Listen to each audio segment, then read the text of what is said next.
Konnichiwa, Atarashi Honda Civic Type Aru ga kimashita. Sau pe românește Honda Civic Type R. Civic sau Civic, voi cum spuneți? Ia să scrieți în comentarii.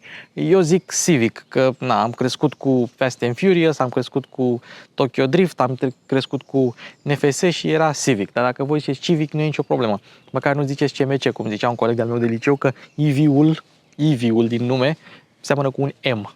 CMC. Ce bine sună. Deci, Honda Civic Type R, modelul nou, FL5, care nu vine de la Facelift 5, și așa se numește generația, cea mai rapidă mașină cu tracțiune față pe Nürburgring, 7 minute 44, mai rapid decât un 997 GT3, mai rapid decât un BMW M2 generația trecută care e tracțiune în spate și are și 40 de cai putere în plus. Este o bijuterie. Însă pe mine nu mă interesează decât dacă este fun, dacă este plăcută la condus și dacă este mai plăcută la condus decât generația precedentă sau decât generațiile precedente. Asta vom afla astăzi pe canalul Mașini cu Luci Popa, care, deși a făcut 100.000 de abonați cu ajutorul vostru, nu poate să-și primească placa de YouTube, pentru că, vezi, Doamne, în nu știu ce limbă, Mașini cu Luci Popa este înjurătură. Practic, ei nu-ți copiază, nu-ți dau copy-paste la numele canalului, îl pun pe placă, hai, trimite-o la Craiova și aia e. Nu! Ei fac altceva. Tu trebuie să-ți introduci numele canalului. Vezi, Doamne, dacă vrei să schimbi numele canalului înainte să primești placa, trebuie să-l treci tu. Și am scris acolo Mașini cu Luci Popa, înjurătură. Am scris Mașini cu Luci Popa, înjurătură. Am scris Luci Popa, nu e înjurătură. Deci undeva la... Deci problema este undeva la Mașini cu Luci Popa. Pe acolo este problema, din păcate. Am făcut sesizare, să sperăm că primim placa, dar până atunci puteți da subscribe dacă vă place contentul, pentru că nu o placă face canalul ăsta, ci frumoasa noastră comunitate. Gata, nu mai lungim. Din Japan, Ichiban, Honda Civic Type Aru.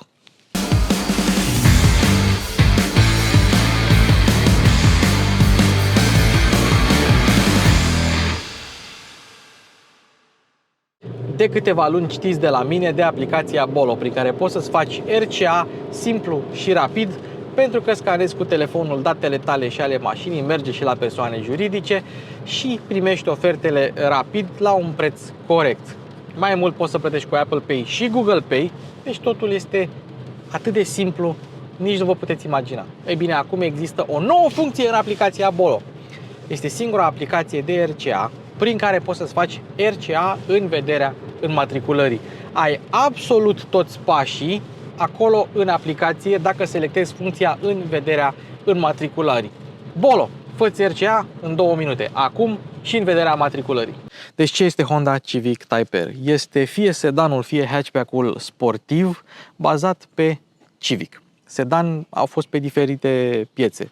FD2 a fost sedan, în special pentru Japonia, dar hai să nu divagăm. Toate au motoare în 4 cilindri, tracțiune față și transmisie manuală, ceea ce este bine. Există câteva diferențe. Crescut în dimensiuni, mașina a devenit mai matură, dar chestiile astea o să le analizăm împreună.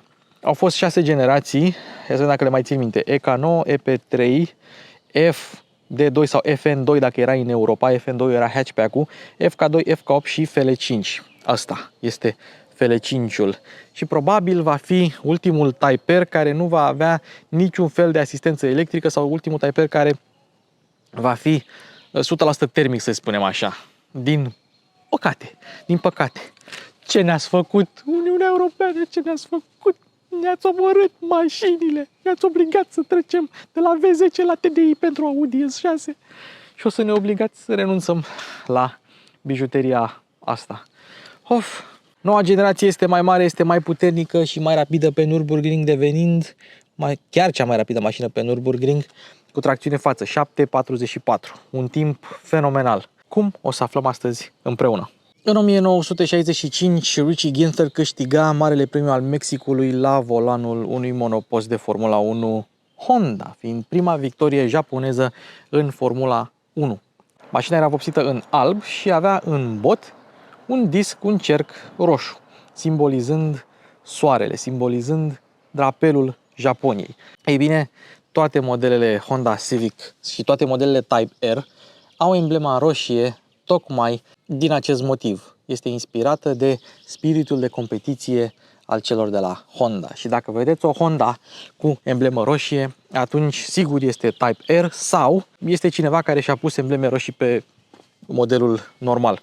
Dar evident, ăsta fiind un Type R adevărat, are toate emblemele roșii.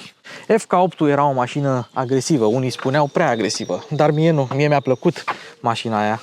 Îmi plăcea că era sălbatică. Bă, ai o mașină sălbatică, ai o mașină rapidă, e cea mai rapidă mașină de pe Nürburgring cu tracțiune față. Arată, bă, arată că este agresivă și rapidă. Da, ok, nu e pe gustul tuturor, dar na, gusturile nu se discută.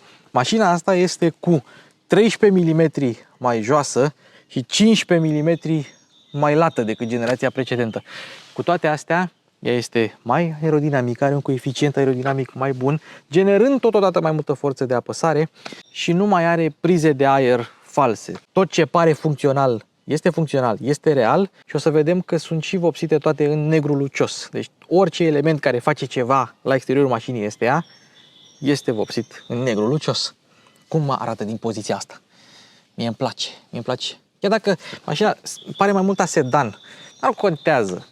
Să ne bucurăm că există, da? Deci priza asta de aer este reală. Ce face ea? Elimină presiune și căldură din compartimentul motorului. Toată răcirea mașinii a fost îmbunătățită considerabil. Din păcate există prize de aer false la noua Honda Civic Type R. Astea înlocuiesc farurile de ceață de la Civicul normal, deci să nu mergeți pe ceață cu mașina asta, că s-ar putea să nu vedeți. Acum Honda spune că elementele astea verticale ar transmite aer către frâne, da? Pe unde? Le-am găsit, ia uite-le. Canalele care trimit aer către frâne, deci nu astea. Deși Honda spune că astea verticale reușesc să facă chestia asta, nu. Astea nu sunt verticale, sunt triunghiulare. Trimit aer către frâne și mai sunt niște brake ducts în fața discurilor de frâne, niște conducte care transmit aerul exact unde trebuie, exact ca la mașinile de Formula 1. Grila asta de jos a fost mărită. Mașina primește acum cu 48% mai mult aer față de generația precedentă. Grila de sus, care nu știu dacă se vede pe cameră, e mai mare cu 10%. Coincidență sau nu, admisia este mai mare și primește cu 10% mai mult aer față de generația precedentă, dar admisia e aici, deasupra emblemei Type R. Aici este. E cu 10% mai mare și e doar într-o parte. Restul aerului este folosit pentru radiator, intercooler, răcire, tot. Am spus că tot ce este funcțional este vopsit în negru lucios, ceea ce înseamnă că și splitterul ăsta este funcțional, ajută la generarea forței de apăsare. Dacă tot suntem la capitolul aer, avem aici niște prize de aer reale. Acestea transferă toată murdăria e mult spus, tot aerul murdar și toată căldura de-a lungul mașinii. De asta avem pragurile astea atât de agresive, apoi aerul vine pe aici și practic airflow-ul, fluxul de aer este mai bine transmis pe lângă mașină. Dar există totuși câteva elemente notabile. Spre exemplu, nicio componentă, cred că doar plafonul, dar nici de el nu sunt sigur, și ușile față sunt identice cu cele de la un Civic normal. Pentru că pragurile evident nu sunt aceleași. Ușile sunt mai late decât la un Civic normal. Am văzut pe cineva care încerca să pună o ușă de Nissan Qashqai Plus 2 pe un Nissan Qashqai normal și era prea lungă ușa. Așa face dacă pui o ușă de Type R pe un Civic normal. Nu este mai lungă, dar este mai lată. La generația trecută aveam niște elemente de plastic care lățeau mașina ca să poată să intre jantele. Aici ușa, aripa și totul este schimbat. În afară de ușile față care au rămas aceleași de la Civicul normal. Probabil că ar fi fost prea scump să le reproiecteze, dar nici nu aveau nevoie. Și din acest motiv, cea mai îngustă parte a mașinii este ușa față. Nici capota nu este identică cu cea de la un Civic normal, însă nu doar gura asta o face diferită, ci faptul că este din aluminios.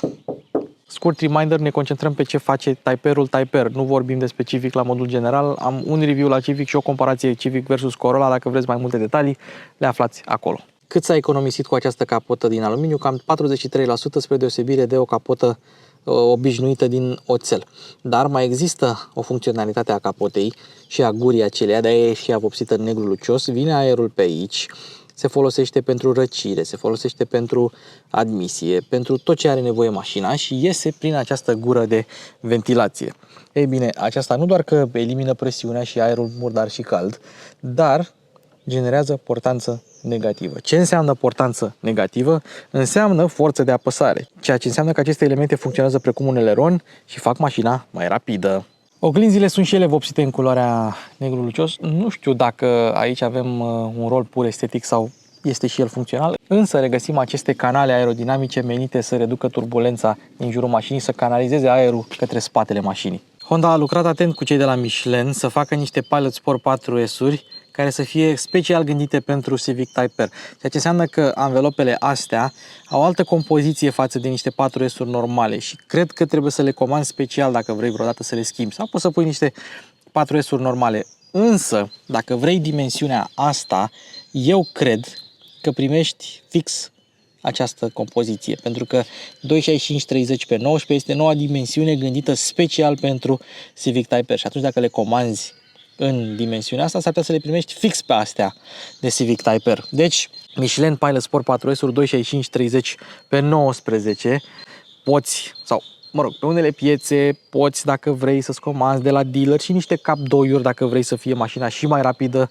și să mergi pe circuit foarte des, la fel cum poți să-ți comanzi eleron din carbon, la fel cum poți să-ți comanzi niște accesorii la dealer după aceea. Acestea sunt accesorii, nu sunt opționale pe mașină. Mașina vine standard cu 4S și cu eleronul standard, dar dacă vrei separat poți să comanzi chestii de genul ăsta dacă vrei să fie mașina și mai hardcore. Și cine fu atent, auzi dimensiunea 265/30/19.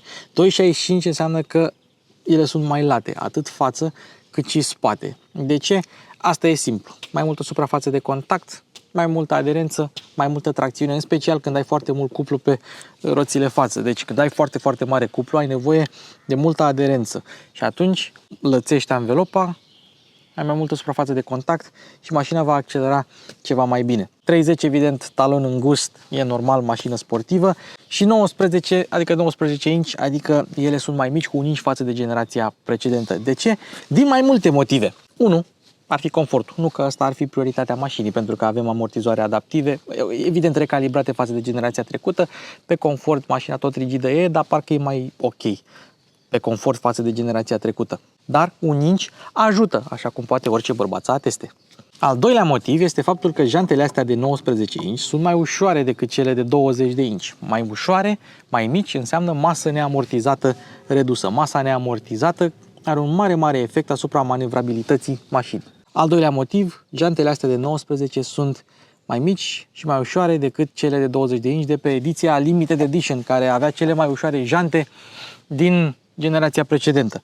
Fiind mai ușoare, mai puțină masă amortizată. Masa amortizată are un mare efect asupra dinamicii mașinii și manevrabilității, mai puțină masă neamortizată, mașină mai rapidă, mai dinamică. 3. O jantă mai mică ajută direcția să fie mai comunicativă. Deci, probabil că vei avea un steering feel ceva mai bun. Sunt tot felul de motive pentru care jantele astea ar putea fi mai mici. Suspensia față la bază a rămas un McPherson, însă are acel setup dual axis, două axe. Practic, butucul roții este mai aproape de suspensie. Ce înseamnă că este mai aproape de suspensie? Cei de la Honda spun că reduci fenomenul de torque steering, adică să-ți vireze mașina de la cuplu. Știi, tu dai blană și mașina o ia într-o anumită direcție. Torque steering-ul ăsta apare din mai multe motive. 1. Distribuție inegală a cuplului pe față, cu toate că mașina are diferențial cu alunecare limitată. 2. Planetare de dimensiuni inegale. Sau 3. Diferență de uzură între roți generată de geometrie. Dual axis-ul ăsta a fost calibrat și el, generând și mai puțin torque steer. Asta o să vedem la proba de condus dacă într-adevăr este așa sau nu. La pachet cu anvelopele mai late, mașina nu mai subvirează atât de mult. Nu că ar fi subvirat foarte mult și la generația trecută, dar subvira generația trecută. Subvirează și asta de la un anumit punct, dar nu mai e la fel ca la generația trecută și n-am spus-o doar eu, a spus-o însuși Max Verstappen. Triplu, sau dacă te uiți la final de an, quadruplu, sau dacă te uiți la final de an 2025, quintuplu campion mondial de Formula 1. Și mai am un detaliu interesant în ceea ce privește jantele. Le poți avea doar în culoarea neagră. Asta, dacă vrei să le vopsești tu altfel, e treaba ta.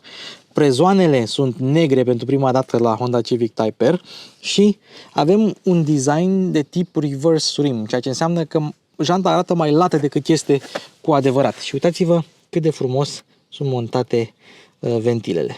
Nu știu cât de bine se vede, dar designul ăsta reverse rim îmbunătățește și rigiditatea jantei, plus stabilizează presiunea de contact la interiorul roții în timpul virajului, adică nu doar exteriorul. Că ok, pe exterior se sprijină roata exterioară, dar roata interioară se sprijină pe interiorul celeilalte roți și atunci, stabilizând presiunea de contact, mașina reușește să fie mai manevrabilă. Și au și o rigiditate mărită, o temă recurentă în toată mașina asta. Setup-ul ăsta al suspensiei față nu i-a permis mașinii să aibă un diametru de bracaj foarte bun, 12,1 metri, dar cine are mașină sportivă știe aceste probleme, în special dacă este mașină sportivă cu motor transversal, cum e asta, tracțiune față sau integrală. Că dacă ai ceva longitudinal și tracțiune spate, atunci e altă mâncare de pește.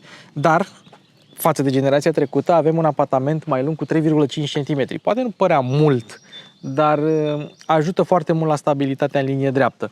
Suspensia spate este un multilink, exact cum regăsim la versiunea hibridă. Dar a fost recalibrată pentru stabilitate pe viraje, pentru că mașina este mai lată, pentru că este mai rigidă din punct de vedere torsional și așa mai departe. Iar amortizoarele adaptive sunt luate de la generația precedentă, însă au fost recalibrate pentru mai mult control asupra rulului și tangajului. De fapt nu, tangaj e așa, pentru că în engleză este roll, pitch și squat, dar la o mașină cu tracțiune față cam greu să faci squat, pentru că nu pui deloc cuplu pe roțile spate și atunci tangaj și ruliu. Frânarea este asigurată de către Brembo, evident ca la generația trecută, 4 pistonașe, discuri mari ventilate de 350 mm, însă, pentru că mașina nu este foarte grea și cântărește puțin peste 1 tonă 400, pe spate nu avem discuri ventilate, cel puțin nu ventilate în stilul ăla, pentru că avem conductele astea de frână care sunt menite să adauge aer și să le răcească, nu poți să le ai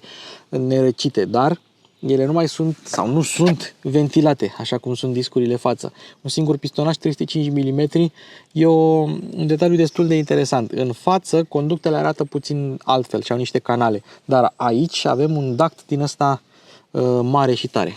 Iar acesta este spatele mașinii, cum vi se pare că arată? Din unghiul ăsta, mi se pare că arată demențial mașina. Hai să vedem ce detalii interesante avem. Capacul portbagajului din material compozit este mai ușor cu 20% față de generația trecută.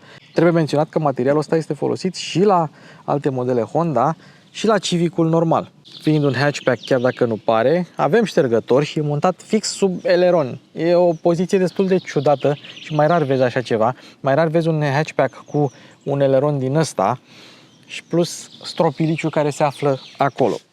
Ăsta este eleronul. E mai lat și e montat mai jos decât la generația precedentă. Este montat pe niște suporți din aluminiu și poziția lui cică este menită să facă mașina să arate mai bine din spate, să accentueze mai bine plafonul ăsta plonjat. Așa o fi, că dacă nu vrea să facă chestia asta, putea să-l pună în altă parte.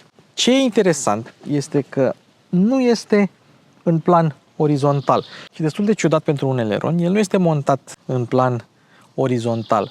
De obicei, eleroanele sunt montate așa, da? Astfel încât aerul să-l lovească, să apese pe eleron și să genereze forță de apăsare. Aici, nu doar că n-a fost montat orizontal, dar a fost înclinat în direcția opusă.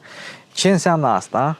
Spun cei de la Honda, este că aerul vine, lovește pe aici, reducând coeficientul aerodinamic până când lovește partea asta din spate și aici generează forță de apăsare. Și astfel, cică generează mai multă forță de apăsare. Wow, cât apă ianjenul! Wow! Colegul de birou al eleronului este difuzorul ăsta mare, care într-adevăr ajută și el la generarea forței de apăsare sau la reducerea portanței. Una din două. Cei drept, amândouă lucrează împreună. Sunt gândite special ca să fie pereche. Dacă mai țineți minte, și generația trecută avea 3 evacuări centrale. 4 cilindri, 3 evacuări, însă cea centrală era o cameră de rezonanță. E bine, ceva similar se întâmplă și acum, însă evacuarea este acum straight pipe. Înseamnă că fluxul de gaze a fost îmbunătățit cu 13%, iar fenomenul de back pressure a fost redus, ceea ce înseamnă că motorul poate să respire ceva mai bine, să funcționeze ceva mai eficient. Țeava centrală găzduiește și supapa, o vedeți aici, care nu doar că îmbunătățește sunetul, dar și fluxul de aer. Luci, pornește motorul, vrem să-l auzim. Bine, îl pornesc, dar e rece, o să facem doar un cold start.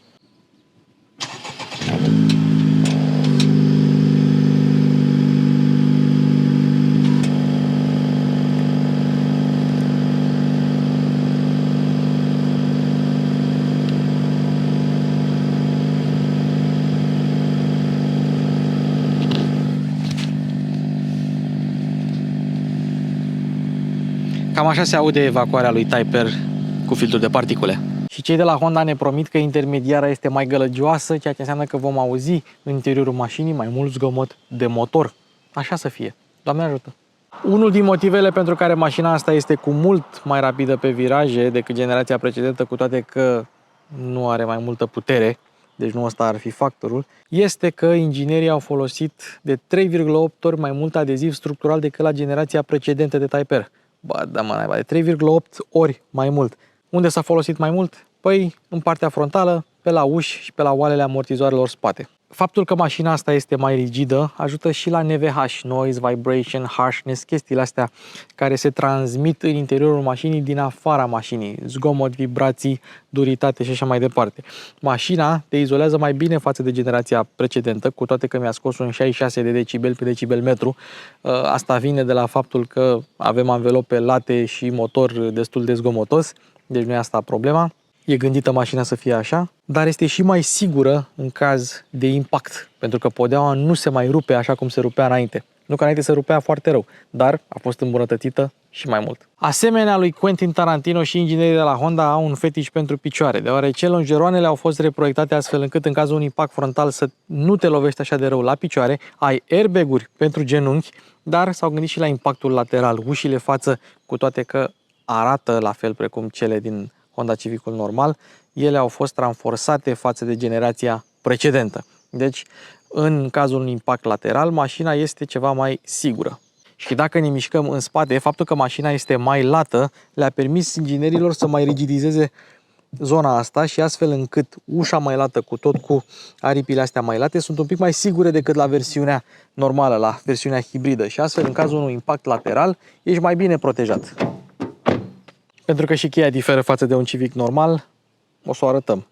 Avem emblema Honda roșie, încuiere, descuiere, portbagaj, foarte simplu. Și un detaliu foarte plăcut la Honda este rapiditatea cu care se încuie mașina. Hai, fiți atenți aici. Și s-a încuiat. Și ca să terminăm cu rigiditatea, până și direcția a fost rigidizată. Coloana de direcție a fost rigidizată, rulmenții au fost rigidizați. Se spune că s-a îmbunătățit răspunsul, se spune că s-a îmbunătățit feeling-ul. Motorașul de la servo este cel de pe Civicul hibrid, ceea ce nu e neapărat un lucru rău, pentru că direcția la versiunea hibridă se simte foarte bine. Însă a fost recalibrat pentru a oferi mai multă stabilitate când virezi, un feeling mai bun în centru, să fie ceva mai responsivă direcția și să-ți ofere o liniaritate atunci când virezi dintr-o parte în alta și ai nevoie doar de 2,1 rotiri de volan ca să ajungi dintr-o parte și cealaltă. Deci, direcția ar trebui să fie altfel față de generația precedentă. Vedem la proba de condus. Înainte să trecem la motor, vreau să vă arăt un pic ceva legat de capotă. Da, e aluminiu, e ușoară, are priza asta de aer pentru răcire, nu are antifonare, nu are amortizoare, dar are un băț destul de interesant. Îl observați, da? Cam așa se deschide capota în mod normal. Însă mai are un mod de deschidere, mod de service, similar cu modelele Mercedes, cu bățul aici. Cum arată? Vă arăt imediat. Similar cu Mercedes și cu Volvo. Deci cam așa arată capota deschisă la maximum. De 3 generații Honda folosește același motor pe Type-R. Nu că ar fi un lucru rău. N-am condus sau am condus FK2? Nu cred că am condus FK2. Mi-ar plăcea să conduc unul, să văd cum se simte față de ultimele 2 generații. K20C1, în principiu e același motor, adică bloc din aluminiu, cu chiuloase din aluminiu și galerie de evacuare integrată, cu arbore cotit din oțel forjat, cu biele din oțel de înaltă rezistență, ca să reziste internele, cu pistoane ușoare pentru inerție redusă, cu injecție directă, cu o singură turbină și cu VTEC doar pe evacuare, pentru că nu ai nevoie de VTEC pe admisie, nu ai nevoie de alt profil de came pe admisie dacă tu îi mărești puterea prin inducție forțată, adică cu ajutorul unei turbine. Însă există câteva diferențe, principala fiind aici. Turbinița a fost redesenată puțin, reproiectată, să-i spunem așa. Are mai puține pale, iar alea care au rămas au altă formă și alt diametru, reducând inerția în turbină. Totodată, carcasa turbinei este compactată, ceea ce contribuie la presiunea mai mare în turbină, undeva la 1.6, și la răspunsul acesteia. A doua mare schimbare este la volant. Știu că multă lume zice volantă, dar volant e termenul corect gramatical, să-i spunem așa. Pe lângă faptul că este volant cu masă simplă, deci oricum e mai ușor, deci oricum motorul când îl scoți din viteză sau când schimbi viteza, el ar trebui să coboare foarte repede, Acum volantul e și mai ușor cu 18% și zic japonezii că au îmbunătățit răspunsul cu vreo 25%. Ei bine, ce înseamnă acest lucru? Că da, răspunsul este îmbunătățit, dar dacă nu știi să conduci una de asta cu manuală și cu un volant atât de ușor, turația îți va cădea foarte rapid și tu vei schimba și mașina te va brusca. Pentru că dacă nu faci rev match sau heel and tow, nu o să ai timp să schimbi suficient de repede și o să scadă turația și o să te șocheze mașina. Și atunci, ce au făcut inginerii? La fel ca la generația trecută, avem un sistem de rev match. Auto rev match, auto blip, cum vreți să-i spuneți, exact cum am văzut la BMW M2. Practic, mașina îți ține turația sau îți turează motorul dacă retrogradezi până la turația potrivită pentru a schimba. În teorie, cu rev match-ul ăsta, n-ar trebui nici măcar să folosești ambreiajul, că ar trebui să intre instant. Dar cred că rev match-ul se activează automat la apăsarea ambreiajului, nu când o scoți din viteză, ca să știe mașina ce turație să folosească. Deci da, dacă vrei tu să fii șmecher și să îl dezactivezi, poți să-l dezactivezi și atunci faci rev match, schimbi tu cum vrei, poți să schimbi și fără ambreiaj dacă știi să egalizezi turația cum trebuie. Dar acum ai două tipuri de rev match, confort și sport. Și pentru prima dată pe mașina asta ai și un mod individual, care poți să setezi tu cum vrei, direcția, suspensia, motorul, rev match-ul și așa mai departe. Acesta este un lucru bun pentru cei care vor să seteze preferințele mașinii sau vor să învețe cum să retrogradeze corect și să facă mașina rev match pentru ei până învață ei. E un lucru destul de bun. Apropo de cutie și de rev match, se presupune că rev match-ul ăsta e mai bun acum de pe a doua pe a întâia. Deci dacă vrei să faci rev match a doua, a întâia, poți să faci chestia asta. Eu nu folosesc rev match, evit să fac foarte des rev match a doua, a întâia. Dar na, cei de la Honda spun că acum se poate. Oricum a fost îmbunătățită cutia, a fost îmbunătățită timoneria. Practic schimbările de treaptă pot fi mai rapide acum, dacă vrei și ai nevoie de așa ceva. Am ambreiajul călcat acum. Și sunt și mai line față de generația trecută. Și ei spun că nu mai cârie când schimbi dintre a treia într-a doua rapid. Trebuie să fie mult mai simplu. O să vedem la proba de condus. Și mai e un detaliu interesant, nuca schimbătorului este metalică.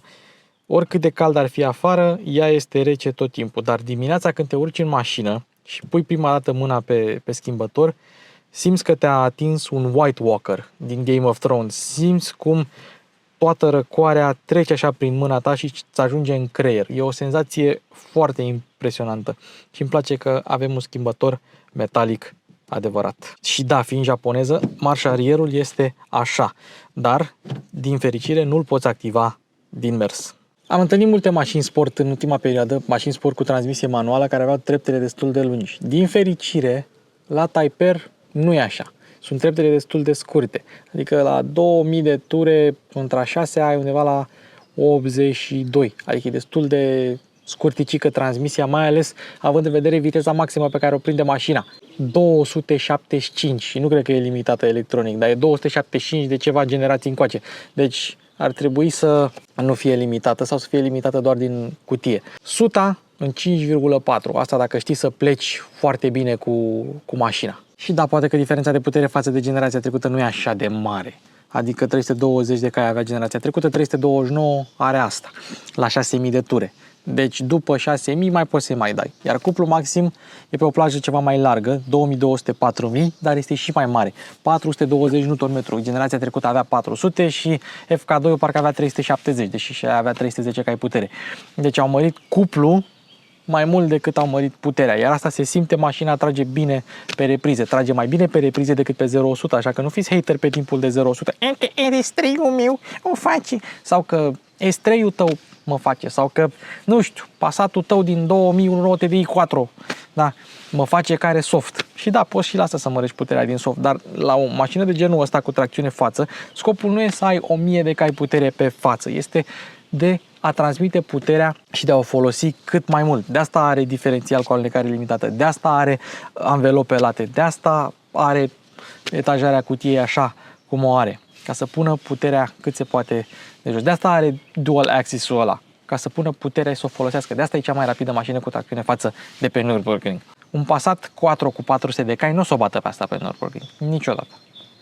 Iată scaunele și băi tată, ce scaune. Sunt niște scaune roșii pe care scrie Type-R. Înainte erau făcute de Recaro, acum sunt făcute de Honda, chiar de Honda. Sunt roșii, au un material ce imită pielea de căprioară, dar nu este piele de căprioară. Seamănă cu Alcantara, dar nu e Alcantara pentru că este Alcantara pe volan, dar nu pe scaune. Niște scaune care te țin și te susțin foarte bine, mai ales când vine vorba de pernuțele laterale. Și încă un lucru, ele sunt mai joase. Au îmbunătățit poziția șoferului. Unde este șoldul șoferului, acolo poziția este ceva mai joasă și în funcție de asta ți le reglezi tu. Dar ceea ce este impresionant la toate scaunele de Honda Civic Type-R de-a lungul generațiilor, ia fiți atenți aici, cât de moi și confortabile sunt. Astfel încât tu să nu odihnești. Și, vedeți, șezutul e împărțit în două. Astfel încât tu să apeși pe accelerație sau pe frână individual, să nu se miște tot șezutul. Asta e foarte tare. Pierzi într-adevăr încălzirea în scaune, acesta este un dezavantaj, să spunem așa, dar aceste scaune pot confirma că ele nu se răcesc așa cum se răcesc niște scaune din piele și atunci nu le vei simți lipsa chiar așa de mult. Dacă mai pui la socoteală că ele sunt și niște scaune ușoare, deci masă mai redusă, mașină mai ușoară, mașină mai rapidă și mai manevrabilă, dar și îți îmbunătățește postura la volan, atunci nu putem decât să le lăudăm. Și da, se reglează manual, că de asta sunt ușoare. Dacă erau electrice, mai aveau ceva motorașe și creșteau masa. Dăm exemplu de volan bun. Iată-l. Nu e foarte mare, subțire, cu decupaje, fără padele, că e manuală, evident. O ergonomie perfectă, este rotund cu sături roșii Alcantara și se reglează manual, dar oferă un reglaj substanțial. Ăsta este unul din volanele care ar trebui să existe în manualul proiectanților de volane. Acesta este pedalierul, evident avem ambreiaj, accelerația este drive-by-wire, deci nu există legătură mecanică, e un potențiometru și, interesant, ia uite, mocheta asta roșie. Dacă nu aveam preșul ăsta de cauciuc de la Honda, mocheta toată era roșie. Și mocheta este roșie pe toată mașina, adică și în spate. Deci e de apreciat acest lucru. Foarte tare. Păcat că avem prețurile astea negre. Dar contrastul e foarte mișto. Îmi place că au folosit cât mai mult roșu cu posibil. Nu pot spune că sunt multe lucruri schimbate față de un Civic normal. Câteva ornamente, pici piccolo, cum ar fi astea pe care nu le găsești la Civicul normal. Butonul de pluser, butonul de drive mode, bine, care există și la versiunea normală. Avem frână de parcare electrică și auto-hold la manuală și start-stop dacă vrei așa ceva. Cablul ăsta cu roșu e al meu, nu vine de la Honda, deși ar fi fost interesant să primești și un cablu roșu. O să vorbim despre tabloul de bord, sistemul de infotainment imediat. Plafonul este negru, în rest materialele, finisajele, spațiile de depozitare, toate sunt cam la fel precum la Civicul celălalt.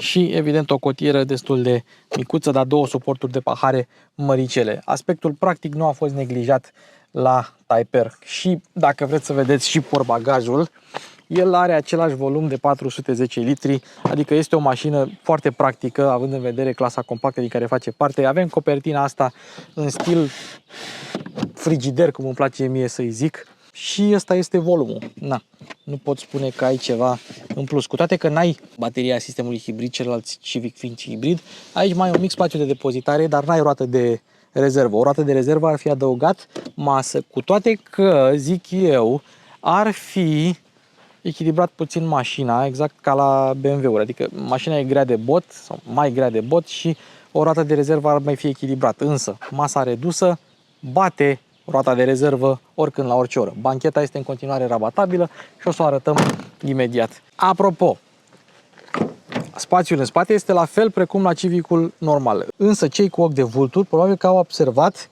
că nu avem decât două centuri de siguranță și alea roșii, iar în spate tapiseria este neagră, nu este roșie, dar avem cusături roșii, mochetă roșie și în locul cului central avem două suporturi de pahare, că nu mai avem cotieră. Și atunci, bancheta este rabatabilă, nu e nimic diferit față de un Civic normal, spațiul este absolut identic. Nu avem în spate USB-uri. Ăsta este un minus din partea mea. Mi-ar fi plăcut să avem. Ce, mașinile sportive nu trebuie să îți încarce telefoanele sau ce? Nu, pur și simplu. Avem ISOFIX pentru scaunele de copii și atunci de ce să nu avem și USB-uri ca să-și încarce acei copii device-urile? Și repede să vă arăt. Asta este mașină de proprietar, nu e mașină de presă, de asta are aceste accesorii. Să arătăm și din spate cum se văd scaunele, cam ce vizibilitate au pasagerii din spate. Da? Deci cam astea sunt scaunele, fără buzunare, fără nimic.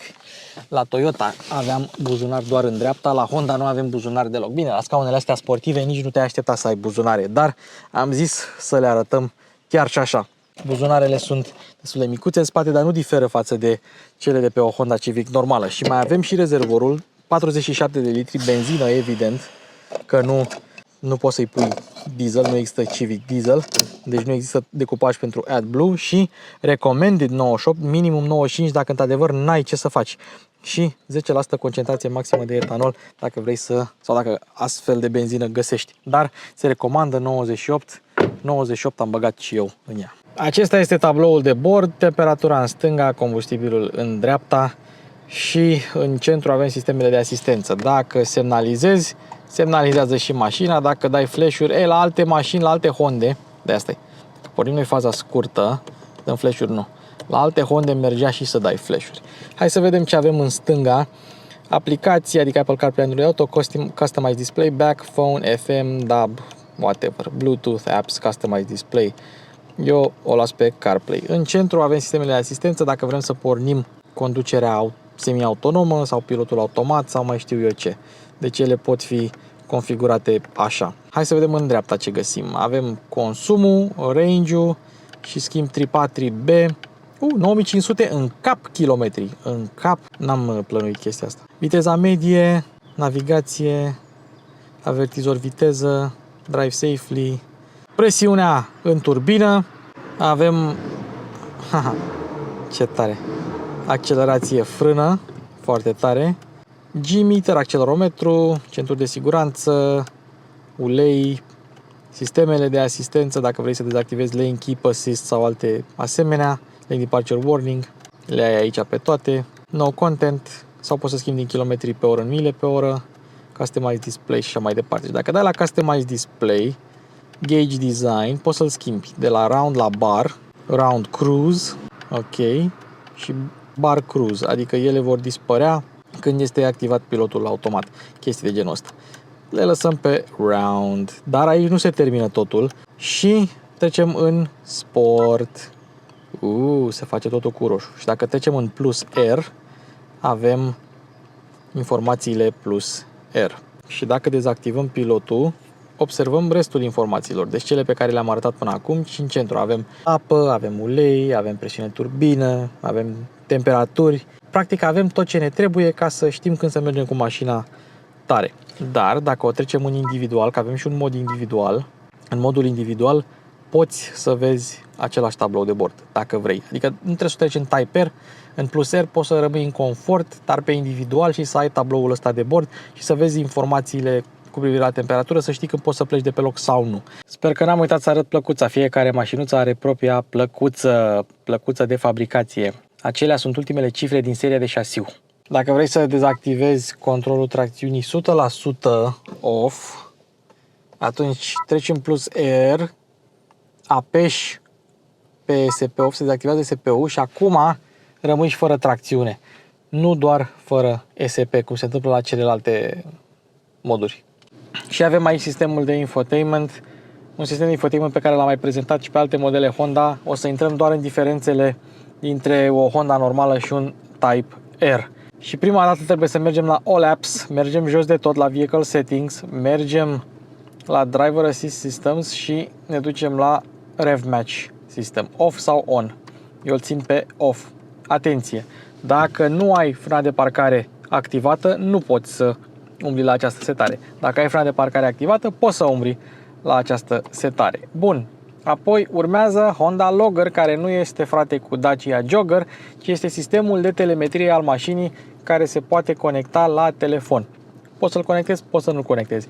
Ai 100 de parametri, 100 de senzori care îți dau până la 12 informații cu privire la cum mergi tu. Mai mult, îți dă și o notă cu privire la cum conduci. Dacă conduci bine, dacă conduci prost și așa mai departe. Autoscore, în funcție de cum s-a mers în trecut, 100 e cel mai bine, mai jos de 100 nu e mai așa de bine. Da, poți să selectezi și ziua și ora în care te-ai dus pe circuit sau cum ai mers, chestii de genul ăsta. Ai un istoric poți folosi telefonul să filmezi circuitul în față și se vor pune informații peste acea imagine, cum se întâmplă la mașinile de curse. Poți să împarți această informație cu prietenii tăi care au și ei Honda Civic Type R, să vadă și ei într-un versus mode și practic poți să loghezi încă o dată. Și practic poți să loghezi telemetria mașinii tale. Data log, settings și ai multe setări pe aici, inclusiv vehicle information settings și poți să selectezi accelerometru să fie la 1,5 genul la 0,5 pentru că 0,5 poate să facă oricine. Așa, limit settings, dacă vrei o setare la temperatura apei sau uleiului și mașina să-ți spună, bă, vezi că s-a încins, etc. Deci poți să ai o grămadă de setări. Este o aplicație foarte utilă dacă mergi pe circuit. Avem Apple CarPlay, avem Android Auto, toată lumea va folosi Apple CarPlay și Android Auto. Avem butoane de Home, butoane de Back, Next Track, adică butoane fizice, asta e un lucru bun. Și sistemul audio se aude decent. Hai să și conducem. Am vrut să vă arăt atunci când conduceam, dar mi-am dat seama că s-ar putea să nu se vadă de pe GoPro, așa că vă arăt acum. Avem luminițe de schimbare treaptă, asta este foarte tare. Bun, am lăsat aici toate informațiile de care avem nevoie, apă, ulei și așa mai departe. Suntem pe Plus R, că vreau să facem o plecare de pe loc, dar nu vreau să fie foarte tare, pentru că e mașina omului și sunt cauciucurile omului. Ce trage! Bun, n-a fost o plecare de pe loc în plană, mă rog, nu în prima parte a turației, pentru că, evident, o să învârtă roțile în gol la cât cuplu are, dar mașina trage bine. Hai să o punem pe confort. Punem pe confort. Trebuie să-i dăm chiar și a 6-a. Pe confort. Ia, am lăsat. Bun, hai să-i dezactivăm întâi lane keep assist-ul. Fiecare dată când intri în mașină și pornești motorul, trebuie să reactivezi sistemul. Bun, suntem între a 6 la 70, 1600 de ture. Hai să vedem cum trage mașina. Și se vede deja presiunea în turbină cum crește. Și la 2200 avem cuplu maxim. Și se duce. Motorul este foarte elastic din punctul ăsta de vedere. Foarte elastic. Chiar și pe confort mașina se simte foarte sportivă. Trebuie recunoscut. Eu am scaunul dat sus. Pentru că sunt mic și așa am setez eu poziția. Dar poziția e bună. Și cine a spus că eleronul ăsta nou nu se vede în oglinda a avut dreptate. Se vede rama lui așa, se vede un pic conturul lui. Dar ai vizibilitate mai bună decât la generația trecută, unde eleronul ți obstrucționa vizibilitatea. Oglinzile ca la Civic, vizibilitatea ca la Civic, nu e nimic greșit în asta. E o vizibilitate foarte bună, poziția la volan e mega sportivă, ultra sportivă și se vede cum scaunul și volanul îți oferă o postură bună la volan. Eu pot să stau bine, să apăs pe ambreiaj, să am poziția perfectă la volan, e ok. Înainte să mergem la proba de condus, de fapt stai că trebuie să mă opresc, să activez rev match-ul. Da. Hai să facem în felul următor. Pornim start stop. Oprim start stop-ul, mergem aici, tragem frâna de parcare, mergem. E enervant, dar mă rog, fiecare o să folosească sistemul cum vrea și atunci nu trebuie să-l activezi și să-l dezactivezi de fiecare dată. All apps, vehicle settings, rev match. Driver assist systems, rev match system on. Și avem în felul următor, ca să avem un termen de comparație foarte bun, mergem pe Customize, mergem pe Rev Match, Comfort și Sport. Și hai să încercăm pe Comfort să vedem cum e. Engine plus Air, Steering Comfort, Suspension Comfort, Engine Sound plus Air, Gauge plus Air. E bine. Dăm a 3-a, a 4-a, a 5-a, da? Și acum o să-mi rezist instinctului de a face rev match și așa face mașina singură rev match pe confort.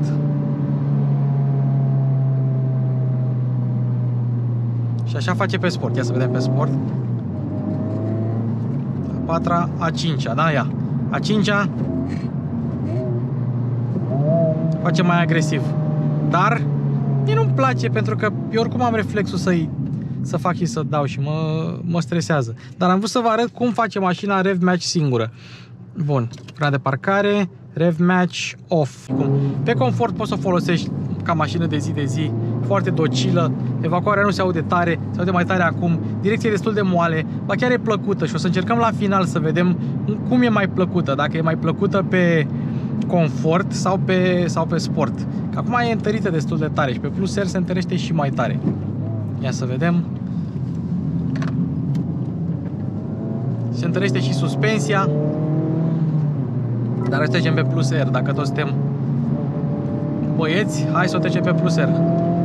Rev match off, a 5-a, hai să vedem. Perfect. E atât de ușor să faci rev match cu mașina asta, încât parcă nici nu vrei. Dar uite, se întărește rău de tot suspensia și țopăie peste tot.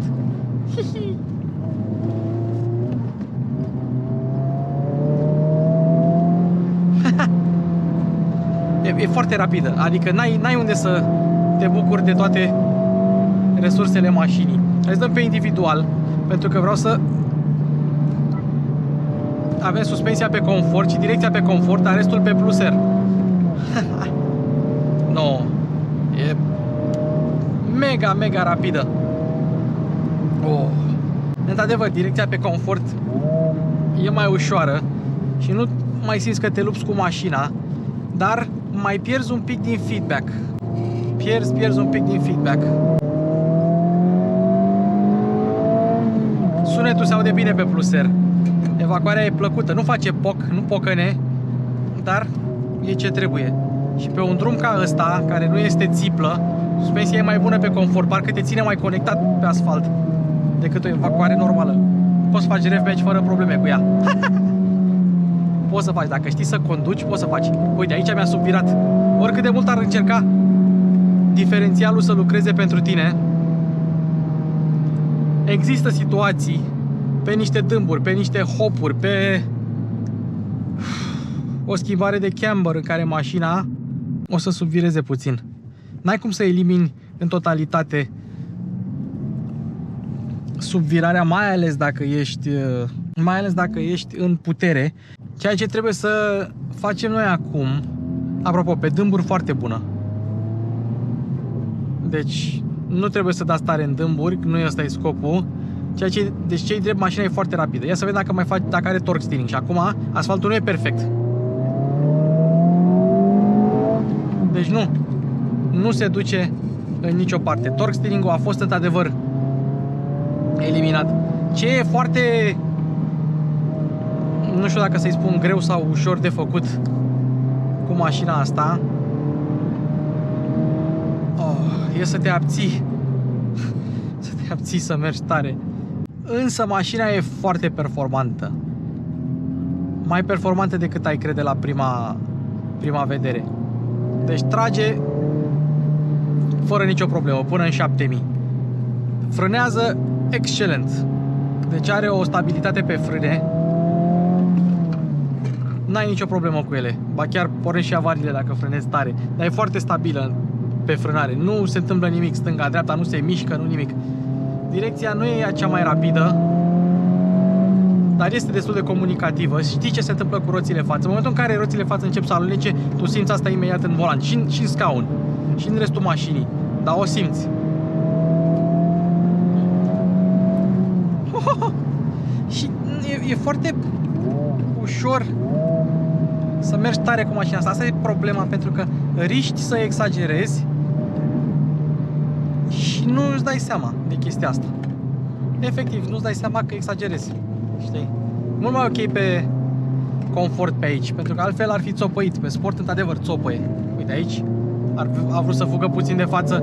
Dacă eu îi dădeam mai mult, unde își face într-adevăr diferențialul treaba, e atunci când exagerezi cu puterea la ieșirea din viraj și te mai temperează puțin. Dacă chiar exagerezi, nu te lasă să te duci drept în copac. Ce ușor e să faci rev match. Cutia asta este superbă, dar trebuie să fii ferm cu ea. Mașina asta se simte cel mai bine pe virajele rapide. Acolo unde poți să ții mașina încărcată și să ai un ritm așa. E ok și pe accelerație, frână, accelerație, frână, accelerație, frână, pe un traseu din ăsta tehnic în care omori fața și frânele. dar mai bine se simte pe un traseu fast și flowy. Nu degeaba are recordul pe Nordschleife. Nu degeaba.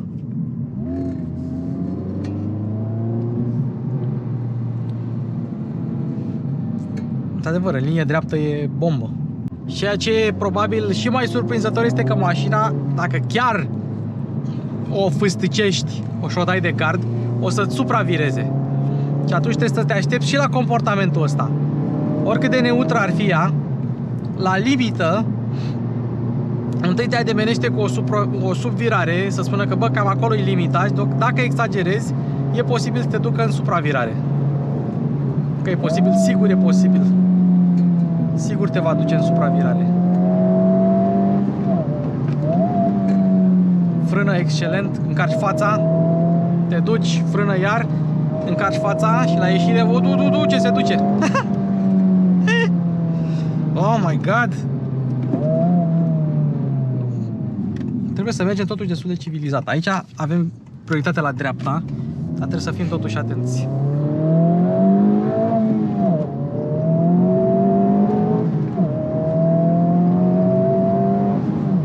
Deci n-ai cum, că dacă îi dai a patra, deja ajungi la niște viteze. Nu îi dai a patra, efectiv, nu trebuie să ajungi într-a patra. Are treptele scurte și accelerează tare. Asta e partea interesantă și mișto la ea. Și are tracțiune, adică nu o pierde. Bine, dacă nu exagerez, dar nu...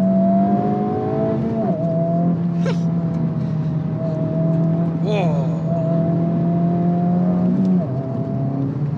A 6. Și acum, dintre a 6-a, fiți atenți aici, 5-a, 4-a, 3-a, plantată. Și hai să vă spun o chestie, că bă, îmi iau M2 și nu știu ce, îmi iau A45 și nu știu ce. Ălalte nu se simt așa. Nu-ți dau așa senzație, nu-ți dau asemenea feeling în direcție, în șasiu, în scaun. Scaunele astea nu te lasă să te miști și cu toate astea sunt excelente. Foarte confortabile. Foarte, foarte confortabile. Nu, alea nu îți fac așa ceva. Nu te țin atât de bine și nu-ți dau senzația asta de mașină de curse pe care Civic Type-R ți-o dă. E. Deci trage pe a treia. Nici nu trebuie să-i dai tare. Că n-ai de ce. E mega fun. Dar la fel ca la multe FVD-uri, trebuie să mergi tare cu ea ca să te distrezi. Nu zic că nu te distrezi la viteză mică, dar la viteză mică se simte strangulată. Zici că e înlesă, știi? Și în momentul în care o treci pe plus R sau pe sport și mergi cu ea, bă, e ceva, uite ea.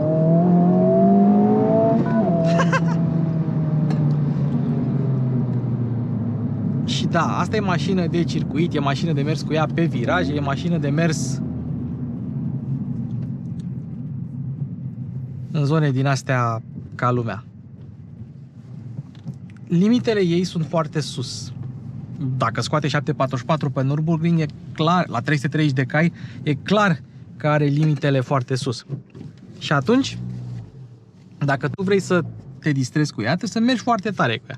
Și dacă vrei să mergi foarte tare cu ea, atunci e posibil să nu fie legal. Dar poate poți să o duci undeva unde chiar ai cum să mergi cu ea. Nu o chinui în oraș, că nu e de oraș. Du-o pe un drum deschis și bucură-te. Pe răspunderea ta, de du-o pe un drum virajat, du-o pe un drum spaghetti. Nu multe mașini se laudă cu direcția asta. Nu multe mașini, indiferent că-s tracțiune față integrală sau spate, se laudă cu direcția asta. Ruliu, aproape inexistent. Tangaj, aproape inexistent. Frânarea este excelentă, păcat că nu e mașină de frânat cu stânga, că pedalele sunt prea într-o parte. Dar nu e deloc mașină de frânat cu stânga. Oricât de mult ai încercat, nu e. E mașină de făcut rev match cu ea. Și chiar dacă treptele sunt relativ scurte, având atâtea turații,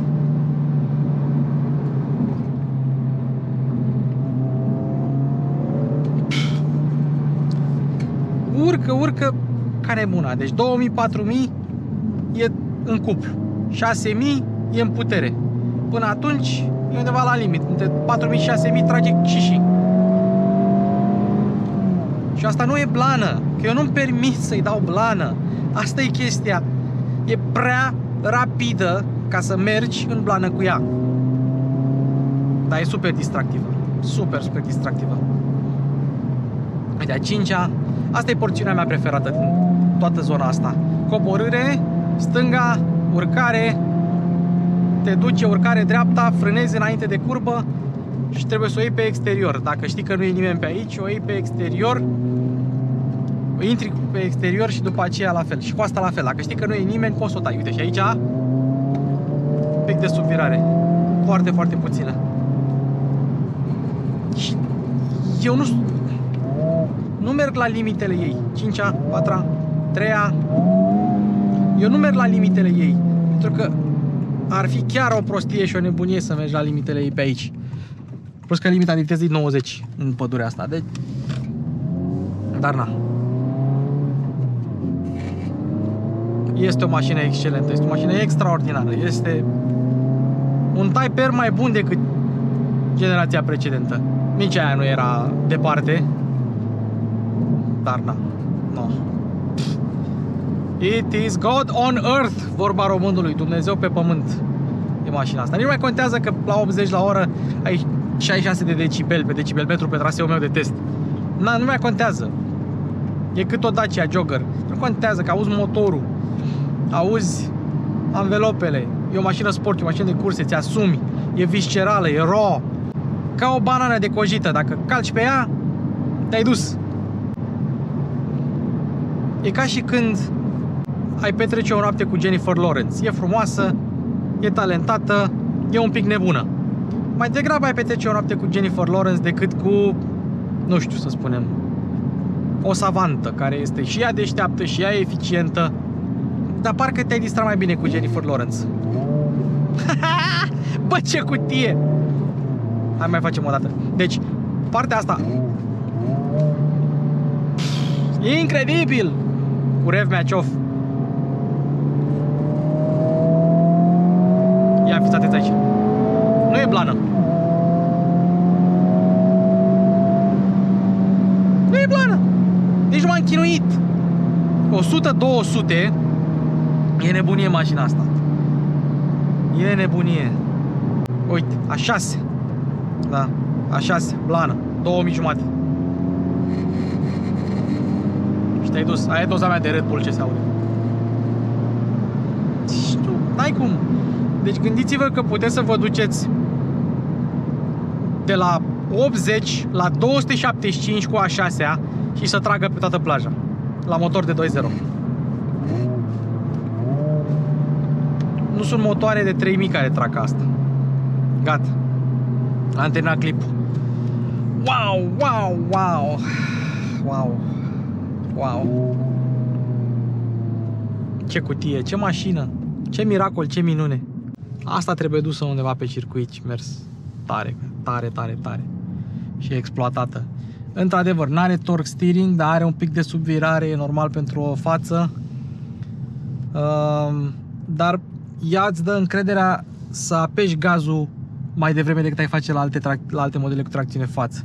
Adică eu pot să o conduc pe asta ca și când ar fi o tracțiune spate și în loc să mă aștept să supravireze, dacă exagerez, ea subvirează și se duce drept. Cam pe acolo, cam în aceeași perioadă.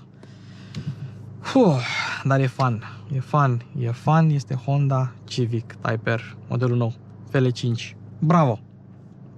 Bravo! Ce să mai, ne vedem data viitoare. Aici se încheie episodul cu Honda Civic Type R. Vă aștept în comentarii, nu uitați să vă abonați dacă vă place contentul, grupul de Telegram cu abonați în descriere, la fel și testul de sunet. Ce să mai, super mașină. Aveți ocazia să vă cumpărați una. Japonezii acum sunt foarte tari pe mașini termice. Nissan Z, Corolla GR Yaris, Honda Civic Type R, Nissan GTR. Japonezii sunt tari, ce să mai, sunt tari. Luați-vă Type R. Mulțumesc de atenție, Mașini cu Luci Popa se încheie.